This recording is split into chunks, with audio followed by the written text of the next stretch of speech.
तो चलिए स्वागत है दोस्तों एक और नए वीडियो में। चलिए दोस्तों जय हिंद। और एक बार फिर से अपनी वीडियो को हम शुरू करते हैं। दोस्तों मैंने कल की वीडियो में आपको बताया था कि हम क्रिस्टलीय ठोस और अक्रिस्टलीय ठोस में आपको अंतर बताएंगे। तो हेडिंग कर लीजिएगा क्रिस्टलीय ठोस और अक्रिस्टलीय ठोस में अंतर। ठीक है। और अपने जो आपके नोट्स बना रहे हैं उस कॉपी के पेज को दो बराबर बराबर भागों में एक लाइन के जरिए बांट लीजिएगा और एक तरफ लिख लीजिएगा क्रिस्टलीय ठोस और दूसरी तरफ अक्रिस्टलीय ठोस। ठीक है। तो मैं लिखने जा रहा हूं तो आप ध्यान से देखिएगा कि इसमें क्या क्या अंतर होते हैं। ठीक है। तो चलिए दोस्तों आपने इस प्रकार से बांट लेना है जिस प्रकार से मैंने इसको डिवाइड कर रखा है दो बराबर बराबर भागों में। ठीक है। उसके बाद आपको एक तरफ क्रिस्टलीय ठोस लिख लेना है, दूसरी तरफ अक्रिस्टलीय ठोस लिख लेना है। इतना काम आप कर लोगे। अब इसके बाद शुरू करते हैं। हम इनके बीच में डिफरेंस देखेंगे कि डिफरेंस क्या होता है। देखिए सबसे पहला डिफरेंस तो इनकी परिभाषा में ही होता है। क्या होता है मैंने आपको बताया था, जो हमारा क्रिस्टलीय ठोस होता है इसकी जो अवयवी कण होते हैं, अवयवी कण वो एक निश्चित ज्यामिति या निश्चित क्रम में रखे होते हैं। निश्चित क्रम में जैसे कि मैंने आपको कल बनाकर भी दिखाया था। अगर एक साइड मतलब एक लाइन में काले काले वाले गोले थे तो दूसरी साइड में कैसे वाले थे, सफेद मतलब नीले वाले थे। ठीक है। तो इससे क्या हुआ कि वो एक निश्चित ज्यामिति बना रहे थे कि पहला लाइन क्या होगा, काले का होगा, दूसरा लाइन क्या होगा, नीले का होगा, तीसरा लाइन फिर काले का होगा। तो इस प्रकार से वो एक निश्चित ज्यामिति बना रहे थे। ठीक है। तो वही इनमें अंतर होगा। तो चलिए पहला अंतर हम लिखते हैं कि क्या होगा इनमें। ध्यान दीजिएगा पहला अंतर, ये निश्चित ज्यामिति में होते हैं। ठीक है। किस में होते हैं भैया, निश्चित ज्यामिति में होते हैं। अब इधर यहाँ पे इधर भी लिखना है। अब हमें ये क्रिस्टलीय ठोस की बात हो गई। निश्चित ज्यामिति में कौन होता है, क्रिस्टलीय ठोस ही तो होता है आपका। अब चलिए अक्रिस्टलीय ठोस में हम क्या करेंगे। अक्रिस्टलीय ठोस में हमारा क्या होता है, अब हम अक्रिस्टलीय ठोस की बात करते हैं। तो ये निश्चित ज्यामिति में नहीं होते हैं। ये निश्चित ज्यामिति में नहीं होते हैं। ठीक है, नहीं होते हैं। अब देखिए मैंने लिखा यहाँ पे कि ये निश्चित ज्यामिति में होते हैं। ठीक है, निश्चित ज्यामिति में होते हैं। यहाँ पे लिखा है निश्चित ज्यामिति में नहीं होते हैं। ठीक है। तो आप इसकी जगह क्या कर सकते हैं, अनिश्चित ज्यामिति में होते हैं ऐसा भी लिख सकते हैं, कोई दिक्कत नहीं है, चल जाएगा। लेकिन निश्चित ज्यामिति में नहीं होते हैं ये बात ज़्यादा अच्छी रहती है। ठीक है। तो चलिए आपने पहला अंतर लिख लिया है और पहला अंतर इनकी परिभाषा ही इनका अंतर होती है, ये बात आप समझ लीजिएगा। दूसरी बात हमारी क्या होने वाली है भाई, दूसरी बात देखिए, दूसरी बात भी मैंने आपको पॉइंट जब मैं लिखवा रहा था क्रिस्टलीय ठोस और अक्रिस्टलीय ठोस, जब मैं आपको कल बता रहा था तो मैंने एक बात बताई थी कि जो क्रिस्टलीय ठोस होते हैं ये आपके दीर्घ परास होते हैं, यानी कि क्रिस्टलीय ठोस दीर्घ परास होते हैं, ये बात भी लिखेंगे। तो ये ठोस दीर्घ परासी होते हैं, परासी होते हैं। ठीक है। कैसे होते हैं भैया, दीर्घ परासी होते हैं। ठीक है। इधर देखिए, अब भैया दूसरा इधर लिखिए। अब देखिए मैंने आपको अक्रिस्टलीय ठोस में बताया था ये लघु परासी होते हैं। अब लघु परासी क्या क्यों होते हैं, अच्छा एक बात बताइए। यहाँ पर मैंने आपको जब लघु परासी के बारे में इतना ज़्यादा अच्छे से डीप बताया नहीं था, लेकिन फिर भी मैं आपको बताना चाहूँगा कि एक बड़े और छोटे का एग्जाम्पल आपको लेकर बताता हूँ। अभी हम इसका इधर लिखेंगे क्योंकि ये क्या होते हैं, लघु परास होते हैं, लघु परास होते हैं, ये लघु परास होते हैं। ठीक है। चलिए मैं यहाँ पे आपको फिर से दिखाता हूँ। यही तो था क्रिस्टलीय ठोस का उदाहरण जो मैंने आपको कल बताया था। अब देखिए आप मान लीजिए कि ये जो नीले वाले जो अणु हैं ये बड़े हैं, कैसे हैं, बड़े हैं। ठीक है। और ये जो काले वाले हैं ये कैसे हैं, आपके छोटे हैं। अब देखिए एक बात बताइए, अब ये छोटे काले वाले आपके छोटे हैं और नीले वाले आपके बड़े हैं, तो ये क्या होगा, ये इनका बैलेंस बन जाएगा, बताओ। बैलेंस नहीं बनेगा ना, गिर जाएगा और ये आराम से टूट जाते हैं। ये आराम से टूट जाते हैं कौन, अक्रिस्टलीय ठोस। ठीक है। तो ये बात आपको समझ लेनी है। ठीक है। अब इधर लिखना है ये लघु परासी होते हैं, ये ठोस लघु परासी होते हैं। कैसे होते हैं भैया, लघु परासी। ठीक है, लघु परासी होते हैं, कैसे होते हैं, ये ठोस लघु परासी होते हैं। ठीक है। तीसरा डिफरेंस देखिए भाई, अब देखिए जो आपके ये क्रिस्टलीय ठोस होते हैं, यानी कि जिनमें एकक धन कोष्ठिका, अभी ये कोष्ठिका जो शब्द मैंने अभी बोला इसके बारे में भी आपको बताएंगे, लेकिन सबसे पहले जो मेन बातें हैं वो ध्यान से समझ लीजिएगा। इसका गलनांक निश्चित होता है, गलनांक निश्चित होता है, निश्चित होता है। जैसे फॉर एग्जाम्पल बर्फ का कितना होता है भैया, 0 डिग्री सेल्सियस भी तो पिघलता है, वही उसका गलनांक हो गया। ठीक है, ऐसे ही देखिए इसका इसका अनिश्चित होता है, इसका निश्चित नहीं होता। ठीक है, इसका अनिश्चित होता है।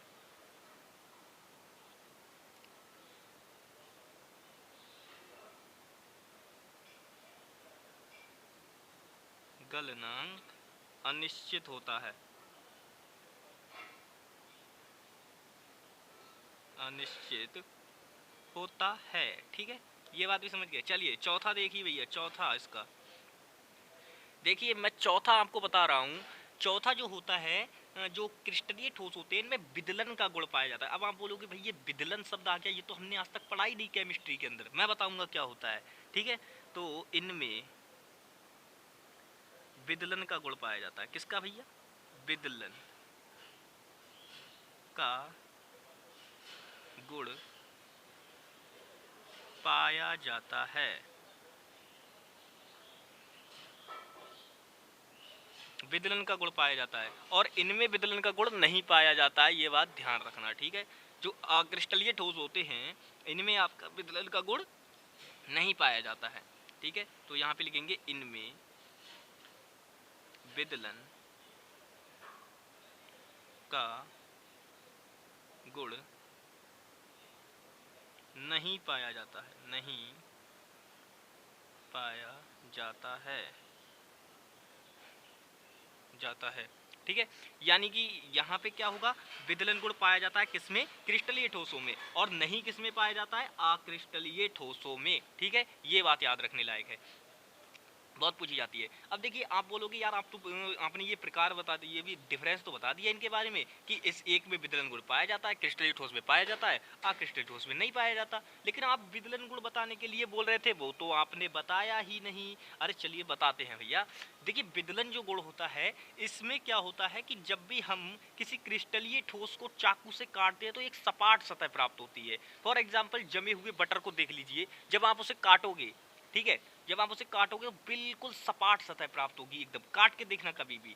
ठीक है, तो बिल्कुल सपाट सतह प्राप्त होगी, तो वो क्या होगा, आपका क्रिस्टलीय ठोस हो जाएगा और उसमें वह गुण उसका क्या कहलाएगा, विदलन गुण कहलाएगा। लेकिन फॉर एग्जांपल जब आप अक्रिस्टलीय ठोस में आ जाते हैं, फॉर एग्जांपल प्लास्टिक, आप उसको काट के देखिएगा, जैसे ही आप उसे अगर काटोगे तो सपाट सतह प्राप्त नहीं होगी। आप चाकू से काट के देखोगे, हो सकता है वो बीच में टूट जाए या हो सकता है टेढ़ा मेढ़ा कटे, तो वो सपाट सतह प्राप्त नहीं होगी। फॉर एग्जांपल आप रबड़ को काट के देख लीजिएगा, शीशे को काट के देख लीजिएगा। ठीक है, ये सारी की सारी चीजें कैसी हैं, अक्रिस्टलीय ठोस में आती हैं। ठीक है, चलिए समझ गए होंगे, यानी कि विदलन गुण में आप समझ गए होंगे कि क्या होता है। विदलन गुण किसी क्रिस्टलीय ठोस का वह गुण जिसके कारण वह उसे काटने पर सपाट सतह प्राप्त होती है, सपाट सतह प्राप्त होती है, आपका विदलन गुण कहलाता है। समझ गए। चलिए भैया पांचवा देखिए, पांचवा पांचवा डिफरेंस इनके मध्य देखिए क्या होता है। ये वास्तविक प्रकृति के ठोस होते हैं, वास्तविक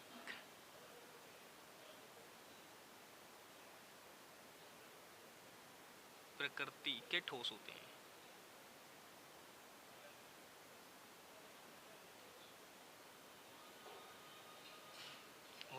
वास्तविक प्रकृति के ठोस होते हैं। कौन भैया, वास्तविक प्रकृति के ठोस होते हैं आपके क्रिस्टलीय ठोस।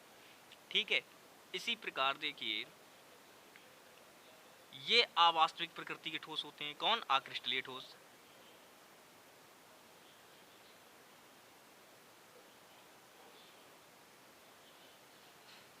अवास्तविक प्रकृति के ठोस होते हैं। ठीक है, ठोस होते हैं। चलिए ये 5 डिफरेंस हो गए। अब देखिए एक चीज और है, वो भी इनकी देखिए। अब आप बोलोगे कि बिल्कुल छोटा सा चेंज होगा, आप बोलोगे यार वो तो उधर होना चाहिए। जैसे कि मैं देखिए बताता हूं आपको, ये विषम दैशिक होते हैं, विषम दैशिक होते हैं।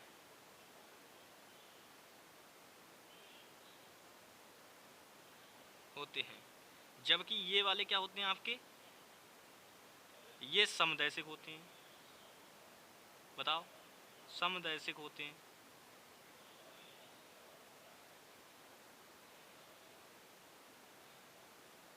दैसिक होते हैं।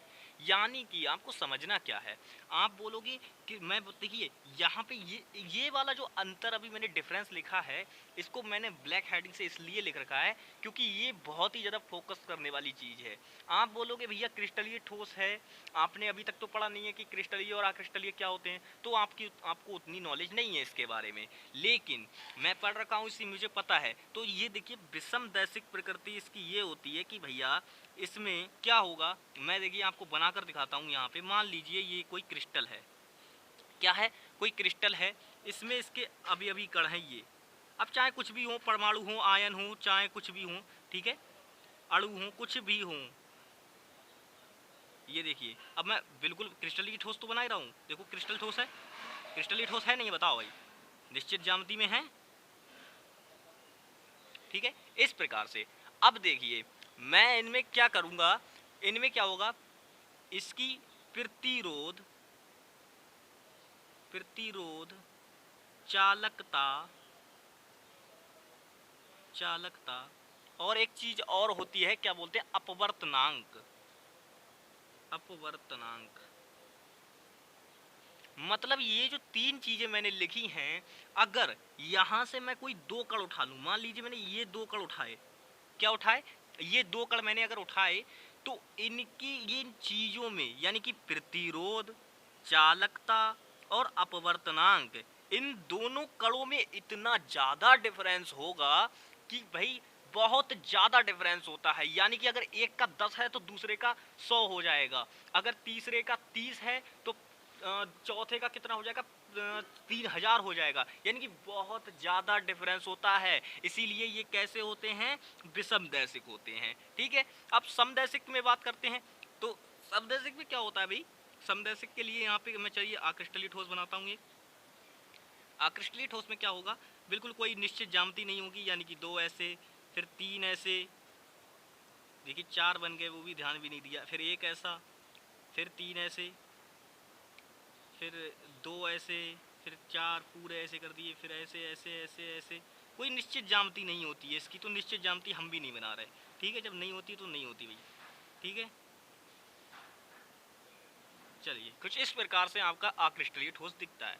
अब देखिए चाहे भले ही इसमें कोई भी हो, चाहे आपके आयन हो, चाहे आपके परमाणु हो, चाहे आपके कुछ भी किसी भी प्रकार का ठोस हो, अगर सीधी बात इसके जो अवयवी कण होंगे, ये दो कण मान लीजिए हमने लिए, तो इनकी मैंने क्या बताया, प्रतिरोध, चालकता और अपवर्तनांक में बहुत ही न्यून अंतर होता है, यानी कि बहुत ही कम अंतर होता है, जिसके कारण ये कैसे होते हैं, समदैशिक प्रकृति के होते हैं। तो आई होप आप समदैशिक और विषमदैशिक भी बहुत अच्छे से समझ गए होंगे। बिल्कुल भाई समझ गए होंगे। देखिए मैंने आपको पहले बता दिया, इसके मध्य क्या होता है, अंतर बहुत ज्यादा होता है, दो अवयवी कणों के मध्य अंतर बहुत ज्यादा होता है, किस किस चीज में, प्रतिरोध, चालकता और अपवर्तनांक में।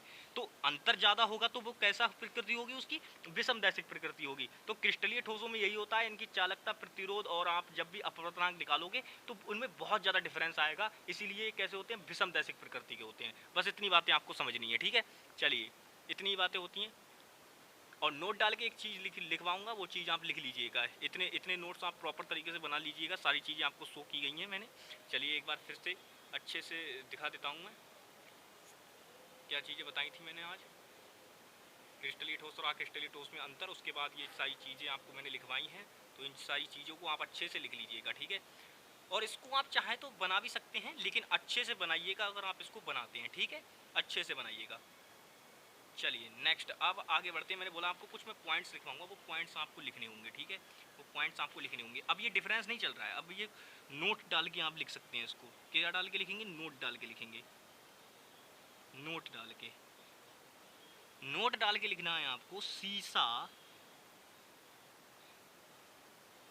एक अस्थित ठोस है, अस्थित ठोस है, ठोस है। दोस्तों ये क्वेश्चन मैंने, ये बात मैंने इसीलिए आपको लिखवाई है क्योंकि सीसा जो है ना, ये अवास्तविक प्रकृति का ठोस होता है और ये अक्रिस्टलीय ठोस के अंतर्गत आता है। लेकिन बात ये है, एग्जाम में अगर मान लीजिए ना आपको दे असत्य, वो क्या बोलते हैं, ना आपको अक्रिस्टलीय ठोस दे, ठीक है, ना आपको अवास्तविक ठोस दे, ठीक है, तो आपको बोल दे भैया बताओ शीशा किस प्रकार का ठोस है, तो आप बोलोगे अस्थिर ठोस उसमें जरूर दे रखा होगा, तो आपको ये आंसर लगा देना है। ठीक है, ये बात थी कुल मिलाकर, तो आप समझ गए होंगे बिल्कुल।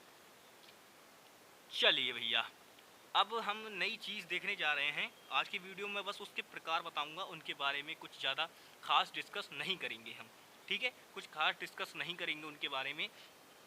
तो देखिए, हमने पहले क्या जाना, सबसे पहले हमने जाना ठोसों के प्रकार। फिर मैंने आपको ठोसों के प्रकार बताया कितने होते हैं, दो होते हैं, एक तो क्रिस्टलीय ठोस और एक अक्रिस्टलीय ठोस। ठीक है, उसके बाद मैंने आपको क्रिस्टलीय ठोस और अक्रिस्टलीय ठोस के बारे में अच्छे से जानकारी दी, उनके बारे में डिफरेंस बताया और उनके बारे में जो जो चीज़ें महत्वपूर्ण थी वो सारी की सारी आपको बताई। अब उसके बाद मैं आपको क्या बताने वाला हूँ, उसके बाद मैं आपको बताने वाला हूँ क्रिस्टलीय ठोस के प्रकार। ठीक है, क्रिस्टलीय ठोस के प्रकार,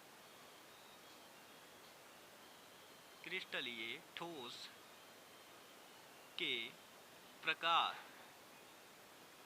प्रकार यानी कि अब हम बात करेंगे क्रिस्टलीय ठोस के प्रकार के बारे में, यानी कि क्रिस्टलीय ठोस कितने प्रकार के होते हैं। तो मैं देखिए बताना चाहूँगा, ये क्रिस्टलीय जो ठोस होते हैं इनका विभाजन किसके आधार पर हुआ है। सबसे पहली बात तो आपको लिखनी है, क्रिस्टलीय ठोसों को, मैं जो चीज़ लिखवा रहा हूँ वो लिखिए ध्यान से, क्रिस्टलीय ठोसों को उनके अवयवी कणों के मध्य लगने वाले आकर्षण बल के आधार पर विभाजित किया गया है। आधार पर, ध्यान दीजिएगा, आधार पर विभाजित किया गया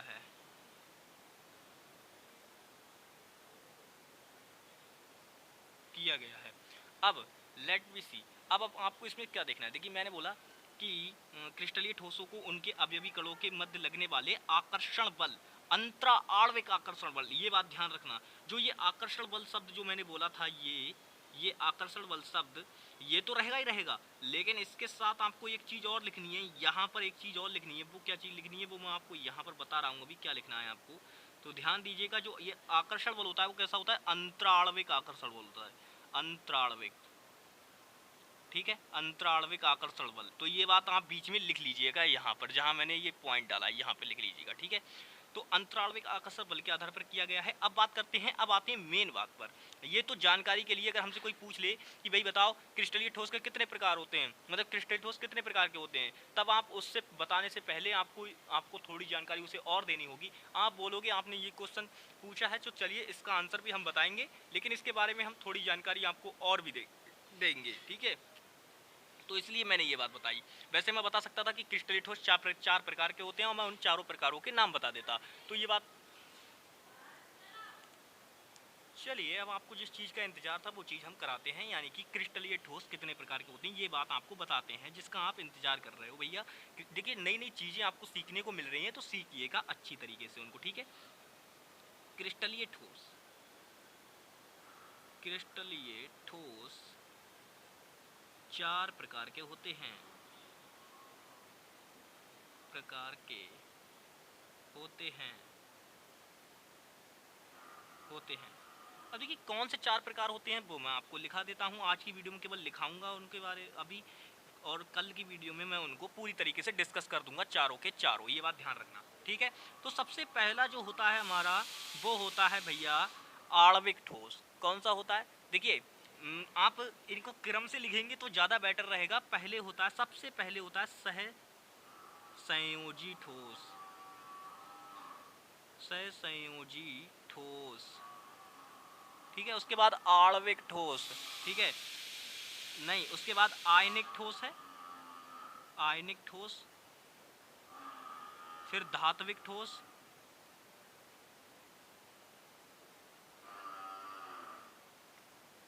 फिर आणविक ठोस, आणविक ठोस, ठीक है। ये चार प्रकार के आपके ठोस हैं जिनके बारे में हमें अध्ययन करना है। तो मैं इनके बारे में, चारों के बारे में आपको कल को बहुत अच्छे से समझाने वाला हूँ, तो आप इनको ध्यान से देख लीजिएगा। देखिए, एक बात आपने सोची होगी कि यार मैंने आपको क्रम से लिखने के लिए बोला, तो आप क्या ये यही क्रम है इनका सही क्रम? देखिए, ऐसी बात नहीं है, आप इनको क्रम में अगर लिखना चाहें तो लिख सकते हैं, लेकिन अगर आपको क्रम याद नहीं रहता है तो कोई दिक्कत नहीं है, आप किधर भी कर सकते हैं। यानी कि संयोजी ठोस आपको बाद में याद आया तो आप इसे चौथे नंबर पे भी लिख सकते हैं, ऐसा कोई ज़रूरी नहीं है, लेकिन मैंने ये क्रम से लिखवाए हैं, ठीक है। बात यहाँ पर है पूरी तरीके से। तो चलिए, आज की वीडियो में बस इतना ही, मिलेंगे नेक्स्ट वीडियो में, तब तक के लिए bye bye, take care and जय हिंद दोस्तों।